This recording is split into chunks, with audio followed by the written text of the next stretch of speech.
الحمد للہ رب العالمین والعاقبۃ للمتقین والصلاة والسلام علی سید الانبیاء والمرسلین وعلى آلہ واصحابہ الطیبین الطاہرین اما بعد فاعوذ باللہ من الشیطان الرجیم بسم اللہ الرحمن الرحیم ان الساعة آتیۃ اکاد اخفیها لتجزا کل نفس بما تسعی صدق اللہ العظیم۔ سبحان اللہ۔ قابل قدر علماء ذوی الاحترام، سادات کرام، حاضرین و حاضرات و ناظرین، السلام علیکم ورحمۃ اللہ وبرکاتہ۔ وعلیکم السلام ورحمۃ اللہ وبرکاتہ۔ میرے پیارے آقا صلی اللہ تعالی علیہ وسلم کے پیارے دیوانوں، جس آیے کریمہ کی تلاوت کا میں نے شرف حاصل کیا، اس سے متعلق کچھ معروضات پیش کرنے سے پہلے آقا کریم رؤوف الرحیم علیہ التحیۃ والتسلیم کی بارگاہ بے کس پناہ میں جس طریقے سے میں پڑھاؤں، عقیدت و محبت میں ڈوب کر اسی طریقے سے درود و سلام کا نذرانہ پیش کریں۔ الصلاۃ والسلام علیک یا رسول اللہ، الصلاۃ والسلام علیک یا رسول اللہ، الصلاۃ والسلام علیک یا حبیب اللہ، الصلاۃ والسلام علیک یا حبیب اللہ، الصلاۃ والسلام علیک یا نبی اللہ، الصلاۃ والسلام علیک یا نبی اللہ، الصلاۃ والسلام علیک یا نور اللہ، الصلاۃ والسلام علیک یا نور اللہ، وعلی آلک و اصحابک یا حبیب اللہ، وعلی آلک وصحبہ صلی اللہ تعالی علیہ وسلم۔ صلی اللہ تعالی علیہ وسلم۔ میرے پیارے آقا صلی اللہ تعالی علیہ وسلم کے پیارے دیوانوں، مجھ سے پیشتر ایک ایمان افروز خطاب محب گرامی حضرت مولانا سید امین القادری صاحب سے آپ نے سماعت فرمایا، جو قبر سے متعلق تھا۔ چونکہ آج کا یہ عظیم الشان اجتماع در حقیقت ایک قبرستان کے قریب دیواروں کی تعمیر اور قبرستان کی صحیح طور پر صاف صفائی کے ساتھ انتظام کے سلسلے میں جو کچھ کیا گیا، اس کی خوشی کے اندر یہ کانفرنس منعقد کی گئی ہے، جس کی بنیاد پر قبر سے متعلق ایمان افروز خطاب انہوں نے کرنے کی سعادت حاصل کی اور آپ نے سماعت فرمانے کی۔ اعلی حضرت عظیم البرکت امام عشق و محبت کہتے ہیں، ہائے غافل وہ کیا جگہ ہے جہاں، ہائے غافل وہ کیا جگہ ہے جہاں، پانچ جاتے ہیں چار پھرتے ہیں۔ سبحان اللہ۔ آپ دیکھیں اس قبر کے بارے میں، تو قبر میں دفنانے کے لیے جب جانا ہوتا ہے تو جانے کے لیے چار کاندھا دینے والے ہوتے ہیں، ایک میت ہوتی ہے، لیکن آپ جانتے ہیں کہ جب وہ دفن کرنے والے لوٹتے ہیں تو جاتے وقت تو پانچ تھے، ایک میت بھی تھی، لیکن جب واپس آتے ہیں تو چار ہوتے ہیں، پانچواں نہیں ہوتا۔ کا سبب اور سارے گناہوں میں گرفتار ہونے کی سب سے بڑی وجہ یہ ہے کہ ہم کو آنا یاد ہے، جانا یاد نہیں۔ میرے پیارے آقا صلی اللہ تعالی علیہ وسلم کے پیارے دیوانوں، آپ نے محسوس کیا ہوگا اگر کسی مریض کو ڈاکٹر یہ کہہ دے کہ تمہاری زندگی چند گھنٹوں کی ہے اور تمہیں ایسا مرض لاحق ہو چکا کہ روح بصحت ہونا مشکل ہے، تو کبھی ایسا مریض جو اپنی موت کو نگاہوں کے سامنے دیکھ رہا ہو، نہ اسے پکچر دیکھنے میں دلچسپی ہوگی، نہ گندی پکچر دیکھنے میں دلچسپی ہوگی، نہ گانا گنگنانے میں دلچسپی ہوگی، موت کا چہرہ نگاہوں کے سامنے آ جانے کے بعد اس کے بدن پر کپ کپی طاری ہو جاتی ہے اور ہر گناہ سے گھن اور نفرت پیدا ہوتی ہے، اور وہ یہ سوچتا ہے کہ قبر کی تاریک وادی میں جو چیزیں مجھے کام آنے والی ہیں میں ان کی تیاریوں میں لگ جاؤں۔ میرے پیارے آقا صلی اللہ تعالی علیہ وسلم کے پیارے دیوانوں، قبر سے متعلق تو بہت کچھ آپ نے سنا، اب آئیے قبر سے اٹھنے کے بارے میں کچھ سن لیں۔ اے رسول گرامی وقار صلی اللہ علیہ وسلم کے دیوانوں، اللہ رب العزت جل جلالہ نے قیامت کے بارے میں فرمایا ان الساعۃ آتیۃ اکاد اخفیہا، بے شک قیامت آنے والی ہے، اور اللہ فرماتا ہے اس کو میں نے چھپا کے رکھا۔ کسی کو نہیں خبر کب قیامت آئے گی،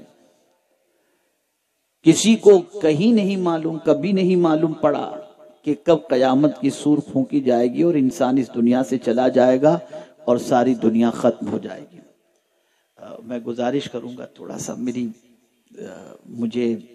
میری عادت سے آپ لوگ واقف ہیں، مجھے اکثر کچھ بہت قریبی کہتے ہیں کہ حضرت آپ بیان کے وقت تھوڑا سا غصہ کر لیتے ہیں۔ میں کیا کروں، میں کچھ کہنا چاہتا ہوں، آپ کچھ سننے آئے ہیں، اس میں کچھ لوگ اٹھک بیٹھک اور ادھر ادھر کرتے ہیں تو تھوڑی سی توجہ بڑھ جاتی ہے، اور گناہ یہ ہوتا ہے کہ ان کی وجہ سے لوگوں کی توجہ بڑھتی ہے، اور لوگوں کی توجہ بڑھتی ہے، ہماری توجہ بڑھتی ہے، اور وہ اتفاق سے گناہ اپنے دامن میں لے کر چلے جاتے ہیں۔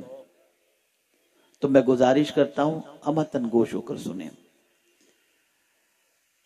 اس لیے کہ یہی وہ محفلیں ہیں جس سے انسان کی تقدیر سنورا کرتی ہے، یہی وہ محفلیں ہیں جس سے انسان کی زندگی میں انقلاب پیدا ہوتا ہے۔ محفل کے انعقاد کا مقصد شہرت کی بلندی کو چھونا نہیں، نام پیدا کرنا نہیں کہ ہم نے اتنے لوگ جمع کر لیے، بلکہ محفل کے انعقاد کا مقصد یہ ہوتا ہے آنے والا آئے گنہگار بن کر اور جائے تو پرہیزگار بن کر کے جائے، گناہوں سے آلودہ ہو کر کے آئے اور توبہ کی توفیق لے کر کے یہاں سے لوٹے۔ تو میں گزارش کروں گا جتنی دیر میں آپ کے درمیان گفتگو کروں آپ توجہ کے ساتھ سماعت فرمانے کی کوشش کریں۔ اللہ فرماتا ہے ان الساعۃ آتیۃ اکاد اخفیہا، بے شک قیامت آنے والی ہے اور اس کو ہم نے چھپا کے رکھا ہے۔ اللہ اکبر، کسی کو نہیں خبر قیامت کب آئے گی۔ کیا ترکی والوں کو معلوم تھا کہ زلزلہ کب آئے گا؟ کیا انہیں اس چیز کا خیال تھا کہ اس وقت زلزلہ آئے گا؟ نہیں، انہیں خبر نہیں تھی، لیکن مولا نے چاہا 40 سیکنڈ کے اندر ملبے کے ڈھیر کے اندر بہت سارے علاقے تبدیل ہو گئے، مستقبل کے منصوبے خاک و خون خاک کے اندر ملتے ہوئے دکھائی دینے لگے۔ پتہ چلا اللہ کے دست قدرت میں سب ہے، جب وہ چاہے گا اس دنیا کو ختم کر دے گا، اور جب یہ چاہے گا قبر سے انسان کو اٹھائے گا۔ میرے پیارے آقا صلی اللہ علیہ وسلم کے پیارے دیوانوں، آج کا انسان گناہ کیوں کرتا ہے؟ آج کا انسان اللہ کی نافرمانی کیوں کرتا ہے؟ رزق خدا کا کھا کر، زندگی خدا کی پا کر، اللہ عز و جل کی نعمتوں کو پا کر، دولت پہ پناہ پا کر انسان جرم کیوں کر رہا ہے، گناہ کیوں کر رہا ہے؟ اس لیے کہ اس کو گناہ کا حساب وہ یہ تصور کر رہا ہے کہ مجھ سے کون پوچھنے والا ہے کہ تیری زندگی تو نے کس کام کے اندر گزاری۔ آج مجھ سے کوئی پوچھ نہیں سکتا، میں نے کمایا، میں جو چاہوں کروں، میری مرضی کی پوزیشن ہے۔ لیکن میرے پیارے آقا صلی اللہ علیہ وسلم کے پیارے دیوانوں، جس رب نے روزی عطا فرمائی ہے، جس رب نے زندگی عطا فرمائی ہے، جس رب نے رزق عطا فرمایا ہے، جس رب نے سب کچھ عطا فرمایا ہے، وہ رب ایک ایک چیز کا حساب لے گا۔ آنکھ کا بھی حساب لے گا، کان کا بھی حساب لے گا، دل کا بھی حساب لے گا، پیروں کا بھی حساب لے گا، ہاتھوں کا بھی حساب لے گا۔ وہ چھوڑے گا نہیں، اس لیے کہ اس نے اتنی قیمتی چیز تمہیں دی ہے کہ ایسی قیمتی چیز کوئی دوسرا تمہیں دے نہیں سکتا۔ ہاتھ کوئی نہیں دے سکتا، پیر کوئی نہیں دے سکتا، دل کوئی نہیں دے سکتا۔ یہ ساری اللہ کی عطا کردہ نعمتیں ہیں۔ آپ کیا سمجھتے ہو اللہ ان چیزوں کے بارے میں سوال نہیں کرے گا؟ جب آپ کسی کو اپنی دکان حوالے کر دیتے ہو تو دن بھر ایک ایک چیز کا حساب مانگتے ہو کہ آج تم نے کیا کیا, آج کتنا مال تم نے بیچا, تم اسے چھوڑتے نہیں ہو. تو مجھے بتاؤ, جس رب نے کیا, میں نے زبان دی تھی, تو نے کیا کیا؟ اللہ اکبر. آج حساب سے غفلت کی بنیاد پر, اللہ کی بارگاہ میں جواب دہی کے تصور سے غافل ہونے کی بنیاد پر انسان کا وجود گناہوں کے دلدل میں ڈوبتا جا رہا ہے. میرے پیارے آقا صلی اللہ علیہ وسلم کے پیارے دیوانوں, اللہ عز و جل نے قیامت کو پوشیدہ رکھا, لیکن آپ جانتے ہیں قیامت اللہ کیوں قائم فرمائے گا؟ تو اس نے واضح فرما دیا, لِتُجْزَا كُلُّ نَفْسٍ بِمَا تَسْعَىٰ, تاکہ جو کچھ بھی تم نے کیا ہے تمہیں تمہارے کیے کا بدلہ دیا جائے. اسی لیے جب ہم پڑھتے ہیں سورہ فاتحہ تو مالک یوم الدین پڑھتے ہیں.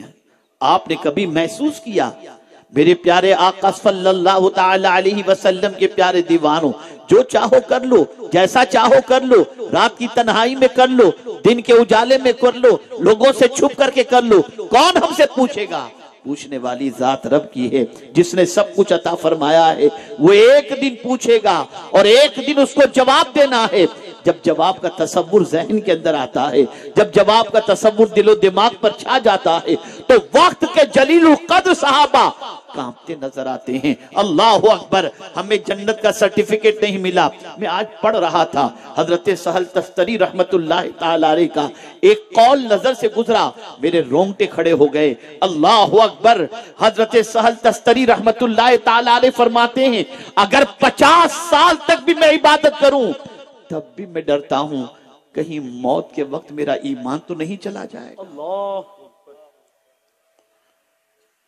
اے رسول اعظم صلی اللہ علیہ وسلم کے دیوانوں, یہ وہ لوگ تھے جو دن میں روزہ رکھتے تھے اور رات کو عبادت کرتے تھے, جن کے دامن پر گناہوں کا دھبا نہیں تھا, جن کی زندگی تلاوت کے اندر گزرتی, جن کی زندگی مخلوق خدا کی خدمت میں گزرتی.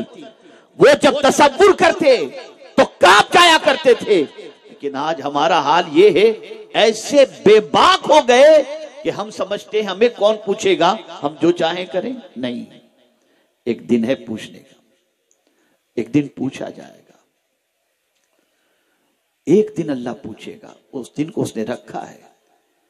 آپ ذرا سوچیں, سیدنا صدیق اکبر رضی اللہ المولا تبارک و تعالی عنہ, جن کا مقام افضل البشر بعد الانبیاء, جو عشق مصطفیٰ صلی اللہ علیہ وسلم میں اتنے ڈوبے ہوئے تھے کہ اگر میں کہوں کہ سب سے پہلا عاشق صدیق اکبر تو غلط نہیں ہوگا.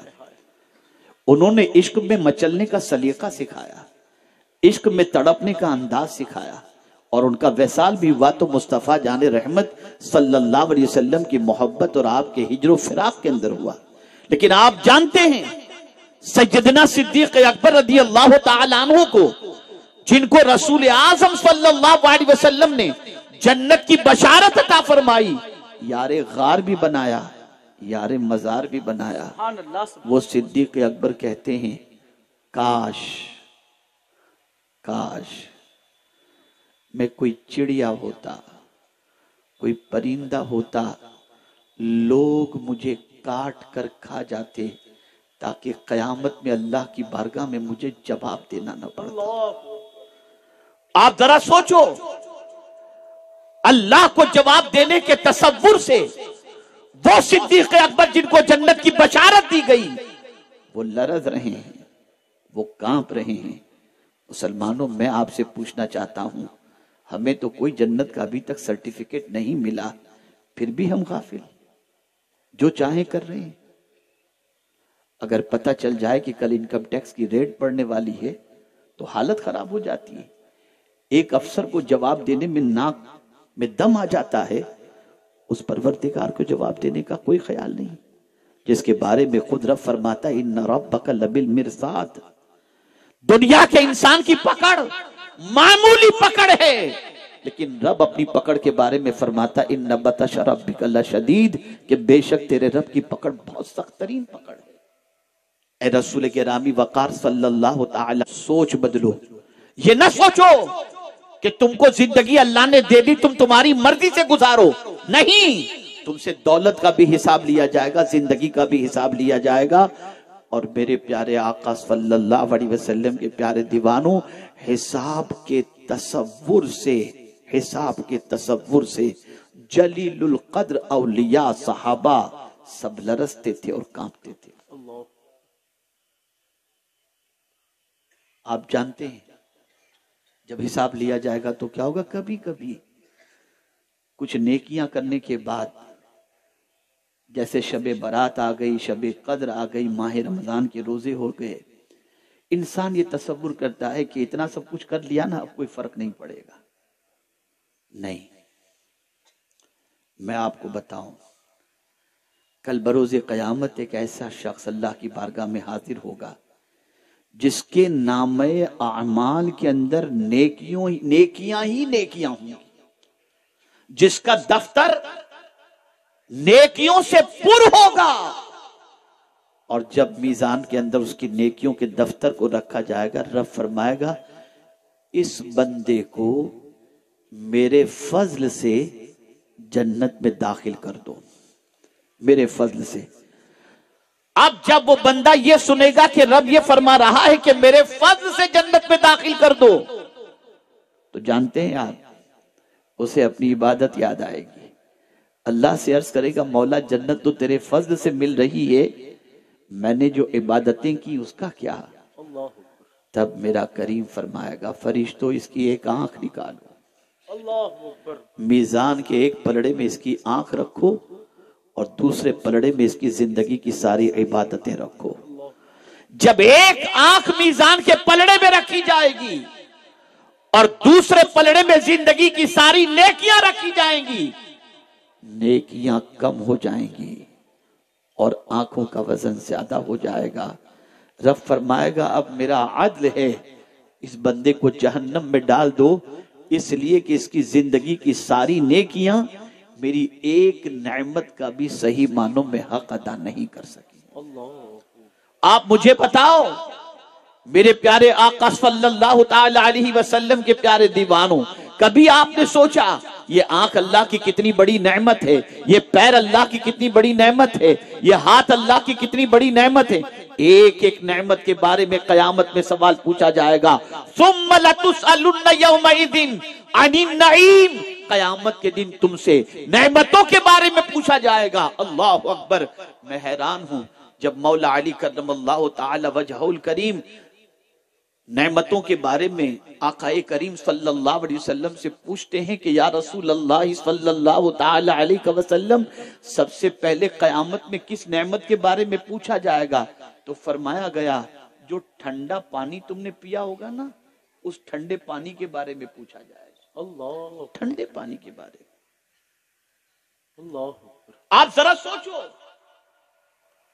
اے رسول گرامی وقار صلی اللہ تعالی علیہ وسلم کے دیوانوں، اللہ کی انگنت نعمتیں ہیں، ان کی نعمتوں کو، اس کی نعمتوں کو ہم شمار نہیں کر سکتے۔ وہ خود فرماتا ہے وَإِن تَعُدُّوا نِعْمَةَ اللَّهِ لَا تُحْصُوهَا، اگر تم اللہ کی نعمتوں کو شمار کرنا چاہو تو شمار نہیں کر سکتے۔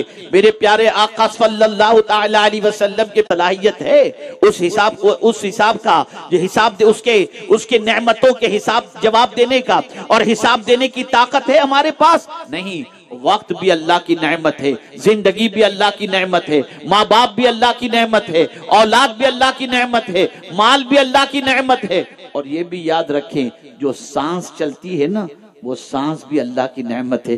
کبھی آپ نے سوچا کہ چھینک آتے ہی الحمدللہ رب العالمین کیوں پڑھا جاتا ہے؟ آقا کریم صلی اللہ علیہ وسلم نے چھینک پر الحمدللہ پڑھنے کے لیے کیوں فرمایا؟ وجہ سب سے بڑی یہ ہے کہ چھینک آنے سے پہلے تمہاری سانس رک جاتی ہے، اور چھینک آتے ہی تمہاری سانس کنٹینیو ہو جاتی ہے۔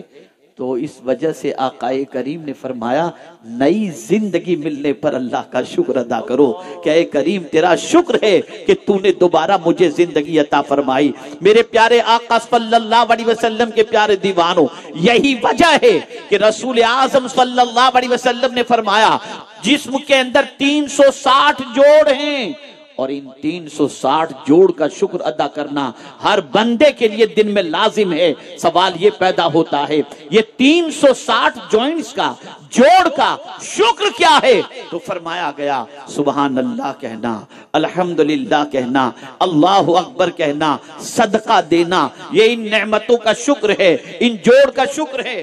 میرے پیارے آقا صلی اللہ تعالی علیہ وسلم کے پیارے دیوانوں، مجھے اس موقع پر حضرت عروہ ابن زبیر رضی اللہ المولا تبارک و تعالی عنہ کا ایک واقعہ یاد آ رہا ہے۔ نوجوانوں ذرا غور سے سنو، کون ہے حضرت عروہ ابن زبیر؟ یہ ام المؤمنین حضرت عائشہ صدیقہ رضی اللہ تعالی عنہ کے بھتیجے ہیں۔ اللہ اکبر، پیر میں آکلہ پڑ گیا، طبیب نے کہا پیر کاٹنا پڑے گا۔ اللہ اکبر، حضرت عروہ ابن زبیر رضی اللہ المولا تبارک و تعالی عنہ نے فرمایا ٹھیک ہے پیر کاٹ دو۔ تو طبیب نے کہا پیر اگر کاٹوں گا، آپ اگر ہوش میں ہوں گے اور پیر کاٹوں گا تو آپ کو تکلیف ہوگی، ایک کام کرو تھوڑی سی پہلے شراب پی لو، تاکہ شراب پینے کے بعد جب آپ مدہوش ہو جائیں گے اور پیر کاٹوں گا تو آپ کو تکلیف نہیں ہوگی۔ حضرت عروہ ابن زبیر نے فرمایا جس چیز کو میرے رب اور اس کے رسول نے حرام قرار دے دیا ہے میں اسے ہاتھ بھی نہیں لگا سکتا۔ تو طبیب نے کہا اے عروہ ابن زبیر، اگر تم ہوش میں رہ کر چاہتے ہو کہ میں تمہارا پیر کاٹوں تمہیں بے پناہ تکلیف ہوگی۔ حضرت عروہ ابن زبیر نے فرمایا کوئی بات نہیں، اگر تکلیف ہوگی تو میں صبر کروں گا اور صبر کا اجر میرا مولا بے حساب مجھے عطا فرمائے گا۔ اللہ اکبر، حضرت عروہ ابن زبیر نے جب کہا تو طبیب نے بھی حضرت عروہ ابن زبیر کے پیر کو کاٹ دیا، اور کاٹنے کے بعد جب زخم پر اس نے مرہم رکھا گئے، طبیب نے کہا اے عروہ ابن زبیر اب رونے سے کیا فائدہ، درد تو ہوتا ہی ہوگا، میں نے تو پہلے ہی کہا تھا کہ پیر کٹے گا تو تمہیں تکلیف ہوگی، درد ہوگا، اب رونے سے کیا فائدہ۔ قربان جائیے حضرت عروہ ابن زبیر کے ارشاد پر، فرماتے ہیں طبیب میں درد کی وجہ سے نہیں رو رہا، یہ تو خوشی کے آنسو ہیں، یہ شکرانے کے آنسو ہے۔ طبیب کو حیرت ہوئی، اللہ اکبر، خوشی اور شکرانے کے آنسو۔ طبیب سے کہا ہاں کس بات پر عروہ تم شکر ادا کر رہے ہو، خوشی منا رہے ہو؟ غور سے سننا، کٹا ہوا پیر جو بازو میں پڑا ہوا تھا اس کٹے ہوئے پیر کو اپنے ہاتھوں میں لیتے ہیں، اٹھاتے ہیں اور کہتے ہیں یہ پیر قیامت میں گواہی دے گا کہ عروہ ان پیروں پہ چل کے کبھی گناہوں کی دہلیز پر نہیں گیا، جب بھی ان پیروں پہ چل کر گیا ہے تو نیکیوں کے راستے پر چلا ہے، اس لیے میرا پیر کٹ گیا مجھے اس کا غم نہیں، میں اس لیے اللہ کا شکر ادا کرتا ہوں کہ قیامت میں یہ پیر میرے خلاف گواہی نہیں دیں گے۔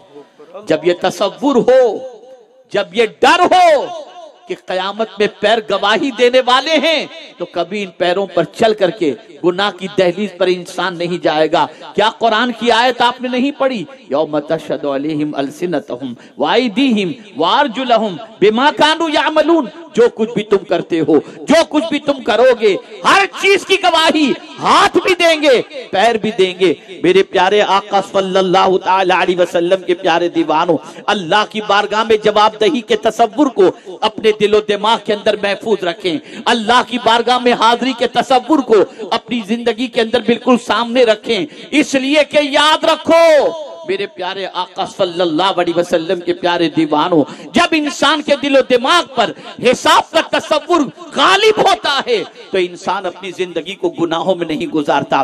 آپ مجھے بتاؤ، جس غوث پاک رضی اللہ المولا تبارک و تعالی عنہ کی محبت کا چراغ ہم اپنے حافظ پیدا ہوئے، وہ غوث پاک جو شکم مادر سے ولی بن کر تشریف لائے، وہ غوث پاک جو دوران سفر طالب علمی کے اندر 40 ڈاکوؤں کو جن کے صدقے میں توبہ کی توفیق نصیب ہوئی، وہ غوث پاک جن کے ٹھوکر سے مردہ زندہ ہو جائیں، وہ غوث پاک قیامت میں اللہ کی بارگاہ میں جواب دہی کے تصور سے کتنا ڈرتے ہیں۔ اللہ اکبر، فرمایا گیا کہ جب کعبے کے سامنے غوث پاک پہنچے تو کعبے کے دروازے پر غوث پاک نے اپنا سر رکھ دیا اور کہنے لگے اے اللہ عبد القادر کے گناہوں کو معاف فرما دے، اور اگر عبد القادر کے گناہ معافی کے قابل نہ ہوں تو قیامت میں تیرے نیک بندوں کے سامنے میرے مولا مجھے نابینا اٹھانا تاکہ تیرے نیک بندوں کے سامنے میں شرمندہ نہ ہو جاؤں۔ وہ ولی کامل، وہ غوث الثقلین، اللہ اکبر، جن کے ہاتھوں سے اللہ نے مردوں کو زندگی عطا فرمائی، وہ اللہ کی بارگاہ میں جواب دہی کے تصور سے اس طرح سے لرز رہے ہیں۔ اور آج کا وہ مسلمان جس کی زندگی میں نیکی دور تک نظر نہیں آتی، جس کی زندگی گناہوں سے آلودہ ہے، جس کی صبح بھی گناہوں میں گزرتی ہے ہوتی ہے، اور جس کی رات بھی گناہوں کے داغ سے، گناہوں کے دھبوں سے، جس کا دامن رات بھر آلودہ ہوتا ہے، وہ اللہ کو جواب دینے کی فکر چھوڑ دیا۔ دیکھا جائے گا، میاں یہ دیکھا جانے والا مسئلہ نہیں ہے، یہ دیکھا جانے والا مسئلہ نہیں ہے۔ قیامت کا معاملہ اللہ اکبر، فزع اکبر فرمایا گیا، وہاں کوئی کام نہیں آئے گا۔ یوم یفر المرء من اخیہ، بھاگے گا بھائی اپنے بھائی سے قیامت کے دن، بھاگے گا۔ اور کوئی گروپ وہاں گروپ نہیں ہوگا، وَكُلُّهُمْ آتی ہے یوم القیامت فردا، اکیلے، الون۔ یہاں تک کہ وہ باپ جو اپنے بیٹے کے لیے اپنی جوانی کو قربان کر چکا تھا، اس بچے نے اگر باپ کا حق مارا ہوگا اور قیامت میں باپ کی بخشش نہیں ہو رہی ہوگی تو بیٹے کو تلاش کرے گا، میرا حق دے ورنہ میری طرف سے تو جہنم میں چلا جا۔ بھائی بھائی سے بھاگے گا، بیوی شوہر سے بھاگے گی، دوست دوست سے بھاگے گا۔ اے رسول اعظم صلی اللہ علیہ وسلم کے دیوانوں، اس کی کوئی تیاری نہیں، کوئی فکر نہیں، اور کوئی خوف ہی نہیں، کوئی احساس ہی نہیں۔ ہم نے یہ سمجھ لیا ہے کہ ہم جو چاہیں وہ چلے گا، نہیں، سوال کا جواب دینا ہوگا، اور اسی جواب دہی کے تصور کو اگر انسان دل و دماغ کے اندر محفوظ کر لے تو زندگی پٹری پر چلتی ہے۔ اس کی زندگی ایسی ہوتی ہے کہ اللہ اکبر، سچویشن ایسی ہوتی ہے، نہ پھر وہ کسی کا حق مارتا ہے، نہ کسی کو ستاتا ہے، نہ کسی کو تکلیف پہنچاتا ہے۔ اللہ اکبر، آپ ذرا سوچو، امام عشق و محبت کی زندگی سے اندازہ لگاؤ، تاجدار ولایت امام عشق و محبت کی زندگی کا جائزہ لگاؤ، اندازہ لگاؤ تو آپ کو پتہ چلے گا۔ اللہ اکبر، ایک ننھا سا بچہ، جواب دہی کا تصور، ننھا سا بچہ افطار لانے میں تاخیر کرتا ہے، لانے میں تاخیر کرتا ہے۔ امام عشق و محبت نے اس ننھے سے بچے کو تماچا مار دیا، بچہ چپ چاپ چلا گیا۔ اب اگر اس بچے نے میرے خلاف مقدمہ کر دیا تو کیا ہوگا؟ اب اس بچے کو منانے کی کوشش، اس کی فکر میں اعلیٰ حضرت لگ جاتے ہیں۔ جب وہ بچہ آتا ہے دوبارہ سحری لے کر تو اعلیٰ حضرت عظیم البرکت امام عشق و محبت اس بچے سے کہتے ہیں مجھے معاف کر دو۔ ننھے سے بچے، ننھے سے خادم سے، وقت کا تاجدار، وقت کا مجدد، وقت کا عظیم عالم دین معافی مانگ رہا ہے۔ بچے مجھے معاف کر دے، مجھ سے کل غلطی ہو گئی، مجھے معاف کر دے۔ بچہ رونے لگتا ہے، حضور آپ مجھے شرمندہ نہ کریں، حضور میری ہی غلطی تھی، میں ہی لانے میں تاخیر کیا۔ نہیں نہیں بیٹے، تمہاری غلطی نہیں تھی، گھر والوں نے شاید تاخیر سے دیا ہوگا، بیٹے مجھے معاف کر دو۔ بچہ کہتا ہے حضرت کوئی بات نہیں، میں نے معاف کیا۔ کہا ایسے نہیں، مجھے مارو جیسے میں نے تمہیں مارا تھا۔ اللہ اکبر، جانتے ہیں وہ بچہ لرز گیا جب دیکھا اعلیٰ حضرت نے کہ وہ بچہ نہیں مار رہا۔ اعلیٰ حضرت نے اس کا ہاتھ پکڑا اور خود اپنے کو مارنے لگے اس کے ہاتھ سے۔ اللہ اکبر، پھر بھی طبیعت کو اطمینان نہیں ہوا تو اعلیٰ حضرت عظیم البرکت امام عشق و محبت نے جو پیسے کا ایک چھوٹا سا صندوق پڑا تھا اس میں سے کچھ پیسے نکالے، اس بچے کو دیا اور کہا بیٹا کہہ دو کہ میں نے تمہیں معاف کیا اور قیامت میں اس کا حساب تم نہیں لوگے۔ میں پوچھنا چاہتا ہوں، جس کے پاس علم زیادہ ہوتا ہے، جس کے پاس قرآن کی معرفت ہوتی ہے، جس کے پاس مصطفیٰ پیارے کی محبت ہوتی ہے، وہ غفلت میں میں زندگی نہیں گزارتا وہ تو میدان قیامت کے حساب کے تصور سے لرزتا ہے، کانپتا ہے۔ میرے پیارے آقا صلی اللہ تعالی علیہ وسلم کے پیارے دیوانوں، یہاں تم انکم ٹیکس آفیسر کو منع کر کے روانہ کر سکتے ہو، وہاں کیا کرو گے؟ وہاں کون سی چیز کام آئے گی؟ کس طریقے سے بچ سکو گے؟ اس لیے اے رسول اعظم صلی اللہ تعالی علیہ وسلم کے پیارے دیوانوں، جو کچھ بھی ہم دنیا میں کریں گے، اللہ فرماتا ہے لِتُجْزَا كُلُّ نَفْسٍ بِمَا تَسْعَىٰ، قیامت اس لیے قائم ہوگی تاکہ جو کچھ بھی تم نے کوشش کی ہے تمہاری ہر کوشش کا بدلہ قیامت میں تمہیں دے دیا جائے، تمہیں بتا دیا جائے، کسی کے ساتھ ناانصافی نہیں ہوگی۔ اللہ ارشاد فرماتا ہے وَأَنَّ اللَّهَ لَيْسَ بِظَلَّامٍ لِلْعَبِيدِ، اللہ اپنے بندوں پر ظلم نہیں کرتا، وہ انصاف کا دن ہے۔ جواب دہی کے تصور سے ڈرو، جواب دہی کے تصور سے کانپو، اللہ کی بارگاہ میں کیا جواب دو گے؟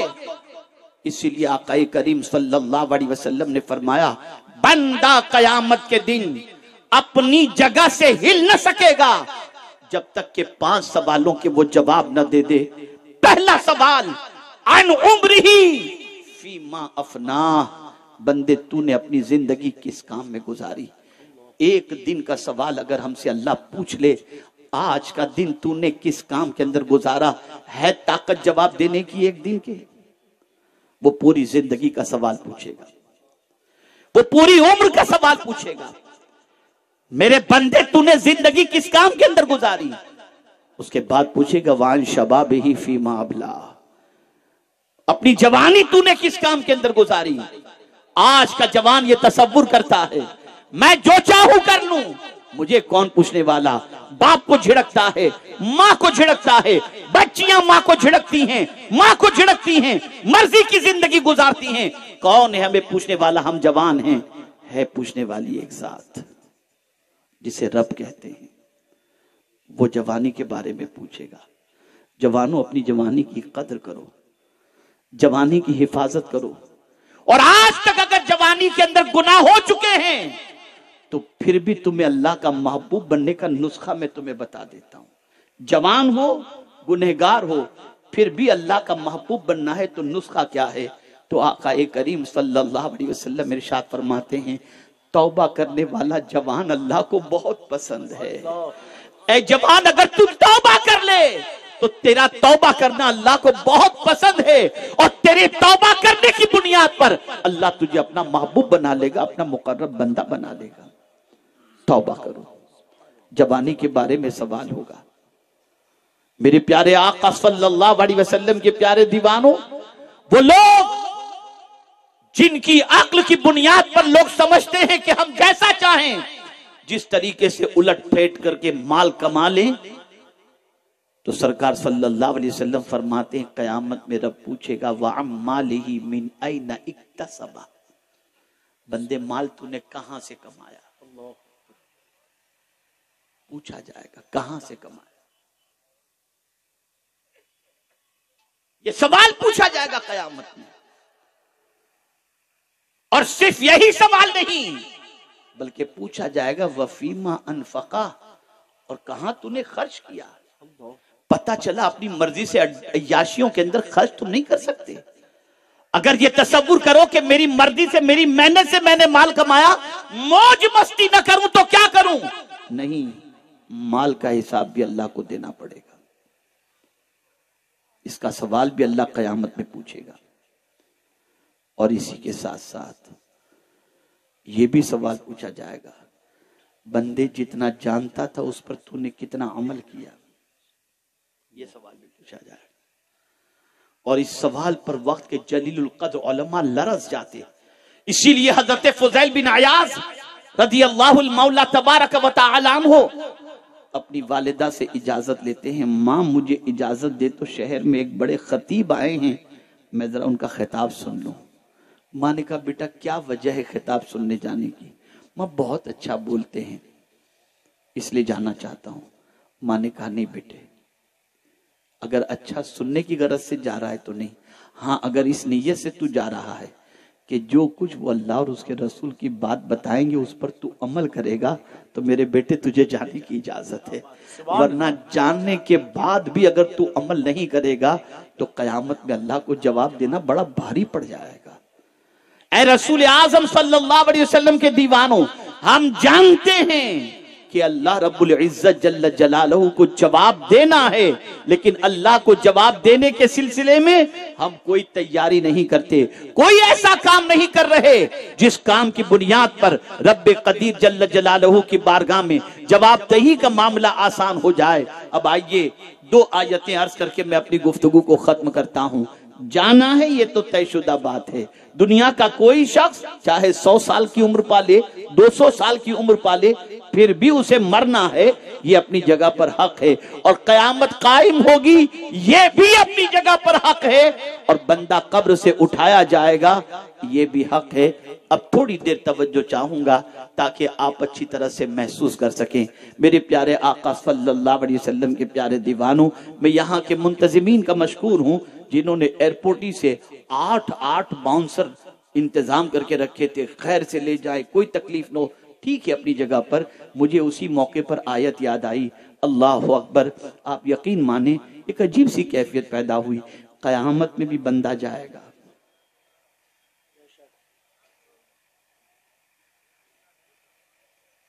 قیامت میں بھی انسان کو جانا ہے۔ قبر سے اٹھ کر جانے والوں کی 2 کیٹیگری ہوگی، 2 کیٹیگری۔ ایک کیٹیگری متقین کی ہوگی، ایک کیٹیگری مجرمین کی ہوگی۔ 2 کیٹیگری، متقین کیسے جائیں گے اور مجرمین کیسے جائیں گے؟ تو قرآن کہتا ہے یوم نحشر المتقین الی الرحمن وفدا۔ سوچئے وَنَسُوقُ الْمُجْرِمِينَ إِلَىٰ جَهَنَّمَ وِرْدًا۔ 2 کیٹیگری بتائی گئی۔ قیامت میں متقین رحمان کی طرف جب جائیں گے، ہر بندے کو اللہ کی طرف جانا، اسی لیے تو مرنے والوں کوئی مرتا ہے تو ہم کیا پڑھتے ہیں؟ اِنَّا لِلَّهِ، بولیے اِنَّا لِلَّهِ وَإِنَّا إِلَيْهِ راجعون۔ ہم اللہ کے لیے ہیں اور پلٹ کر اسی کی طرف جانا ہے، تو ہم کو اس کی طرف جانا ہے، لیکن کیسے جانا ہے؟ جانے والے کی 2 کیٹیگری قرآن بیان کرتا ہے۔ یوم نحشر المتقین الی الرحمن وفدا، قیامت کے دن رحمان کی طرف جب پرہیزگار بندے جائیں گے، اللہ سے ڈرنے والے بندے جائیں گے، متقین بندے جائیں گے، تو ان کی کیفیت کیا ہوگی معلوم ہے آپ کو؟ ان کی کیفیت یہ ہوگی وہ مہمان بن کر کے جائیں گے اور رب ان کی میزبانی کرے گا، وہ اللہ کے مہمان بن کر کے جائیں گے۔ یہاں جنت کا تذکرہ نہیں کیا گیا، یوم نحشر المتقین الی الجنہ الی الرحمن فرمایا گیا کہ رحمان کی طرف جب متقین جائیں گے تو اس طرح سے جائیں گے کہ رب میزبانی کرے گا اور متقین بندے اللہ کے مہمان ہوں گے۔ اللہ اکبر! اگر سچا کوئی میزبان ہوتا ہے تو مہمان کی ہر خوشی کا خیال کرتا ہے، میرے مہمان کو پسند کیا ہے، میرے مہمان کو اچھا کیا لگتا ہے، میرے مہمان کو راحت کیسے پہنچے۔ اللہ اکبر! تو جب میرا مالک میزبان ہوگا تو کہتا ہے بندے غم نہ کر، آج پوزیشن تیری یہ رہے گی، دنیا میں نے جو چاہا تو نے وہ کیا، آج تو جو چاہے گا میں وہ کروں گا۔ وَلَكُمْ فِيهَا مَا تَشْتَهِي أَنفُسُكُمْ وَلَكُمْ فِيهَا مَا تَدَّعُونَ۔ سبحان اللہ، سبحان اللہ۔ اللہ قیامت میں بندے کی خوشی چاہے گا۔ بندہ کیا چاہیے؟ صرف تو تمنا کر تیرے سامنے حاضر ہو جائے۔ تو متقین جو دنیا میں اللہ سے ڈرتے رہے، جواب دہی کے تصور سے گھبراتے رہے، جواب دہی کے تصور سے کانپتے رہے، حساب کے تصور سے کانپتے رہے، جب وہ اللہ کی بارگاہ کے اندر قیامت میں حاضر ہوں گے تو سچویشن یہ ہوگی، فرشتوں کا پروٹوکول ہوگا، فرشتوں کے گھیرے میں جائیں گے، فرشتے ان کو لے کر کے جائیں گے اور وہ رحمان کی طرف جا رہے ہوں گے، لیکن جانے والا اگر مجرم ہے،